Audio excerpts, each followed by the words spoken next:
Dua nama besar Tom Lembong dan Hasto Kristianto baru saja dibebaskan lewat abolisi dan amnesti menjelang HUT RI ke-80.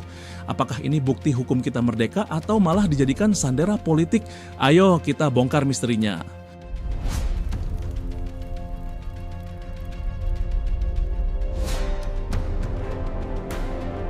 Ahoy nakama, saya Kapten Muhtadilau dan hari ini layar kapal hukum kita terarah pada kasus yang menuai kontroversi.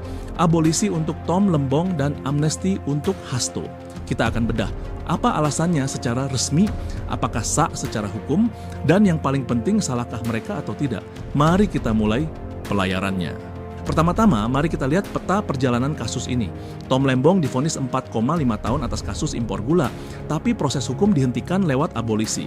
Sementara Hasto Kristianto divonis 3,5 tahun atas kasus suap PAW DPR, tapi keluar lewat amnesti. Keduanya diumumkan menjelang HUT RI ke-80 lengkap dengan restu DPR. Tapi apakah ini sekadar hadiah kemerdekaan atau permainan kekuasaan? Secara hukum, keputusan ini konstitusional. UUD 1945 pasal 14 ayat 2 dan UU Darurat nomor 11.954 mengatur bahwa presiden bisa memberi abolisi dan amnesti, tapi harus ada pertimbangan DPR. Abolisi menghentikan proses hukum yang sedang berjalan Tom Lembong. Amnesti menghapus hukuman setelah putusan Hasto Kristianto. Ini sah, tapi apakah prosedurnya transparan? Saatnya kita bongkar alasan yang diberikan penguasa dan suara kritik dari geladak rakyat.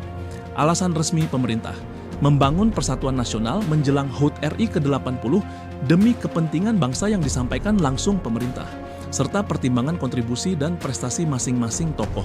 Sedangkan publik memberikan kritikan, amnesti dan abolisi sejatinya untuk tahanan politik, bukan untuk kasus korupsi, dan banyak juga yang menyebut pemberian ini menjadi presiden buruk, karena hukum jadi tunduk pada politik.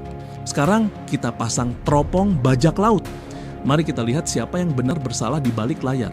Satu kasus Tom Lembong, vonis menyebut pelanggaran atas kebijakan, tapi tidak ada unsur memperkaya diri. Mungkin ini policy error, jika benar berarti bukan pidana. Kedua kasus Hasto Kristianto berdasarkan vonis terbukti bersuap. Namun amnesti menghentikan proses hukum, bahkan membunuh kemungkinan banding. Kesimpulannya, Tom mungkin tidak bersalah, sementara Hasto jelas bersalah secara pidana, tetapi hukum justru dibatalkan oleh politik. Tapi awas, kalau layar hukum dikuasai angin politik, kapal keadilan bisa karam. Langkah ini memunculkan kekhawatiran, apalagi jika hukum bisa dibatalkan oleh keputusan politik, terutama bila itu terjadi pada kasus korupsi. Banyak yang khawatir kita beralih dari rule of law, yaitu hukum, yang memimpin menjadi rule by law, yaitu hukum yang dikendalikan kekuasaan. Ini jelas memperlemah lembaga peradilan dan KPK yang bisa jadi boneka. Ini menjadi bahaya besar.